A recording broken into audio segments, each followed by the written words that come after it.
Hello everyone, I'm Bruffy1322 and this video is going to show the fastest fully upgraded Arena War vehicles in terms of top speed. We're quickly going to go over the slowest vehicles right now, and as always the position counter is in the top left with the actual top speed the vehicle achieved in the top right. This video only focuses on straight line performance, so if you're interested in racing where braking, cornering and acceleration are all relevant, check the link in the description for the lap time testing series.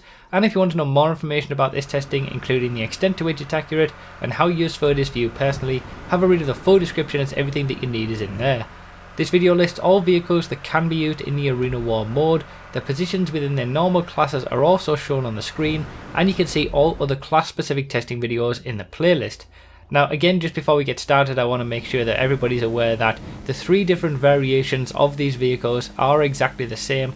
So whether you get the Apocalypse, Nightmare or Future Shock versions, they're all identical in terms of performance. The only distinction is the way that they look and the kind of modifications that they can get on them. So I'm only testing obviously one version, but all of them will be exactly the same between the three.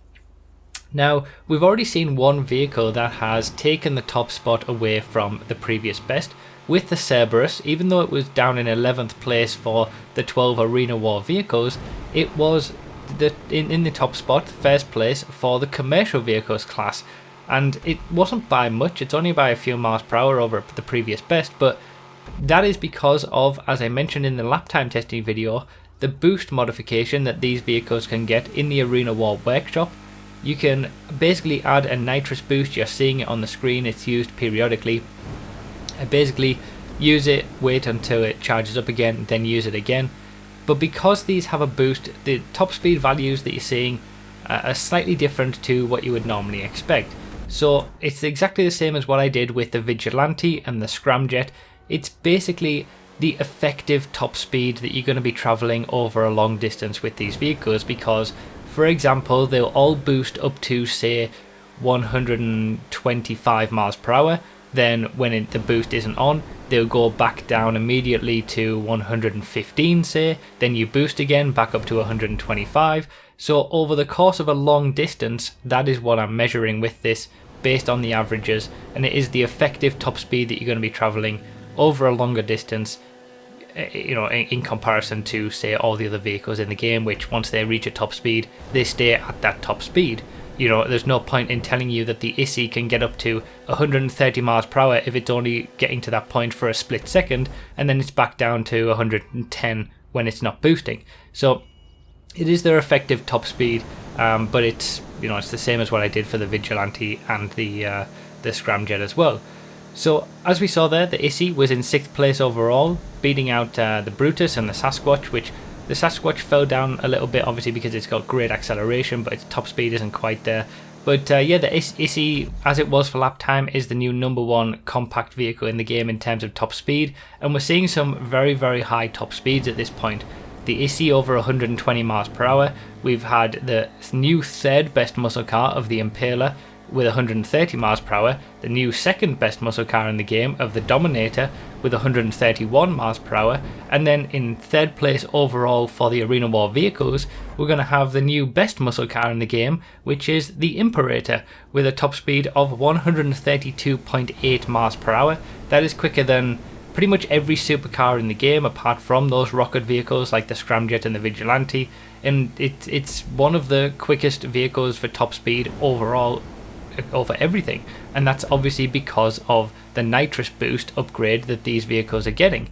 Now 2nd place is also another new quickest vehicle in its class, with the ZR380 getting a top speed of 140.5 miles per hour, which is an incredible top speed. These are some crazy high top speeds. Again, it's all because of that boost. If it wasn't for the boost, they would just get standard top speed that we've come to expect from, you know, regular muscle cars, regular sports cars. But that does beat the Pariah. And then it comes to the Death Bike in 1st place, which is probably no surprise for its position, with a top speed of 150 miles per hour, which is absolutely incredible.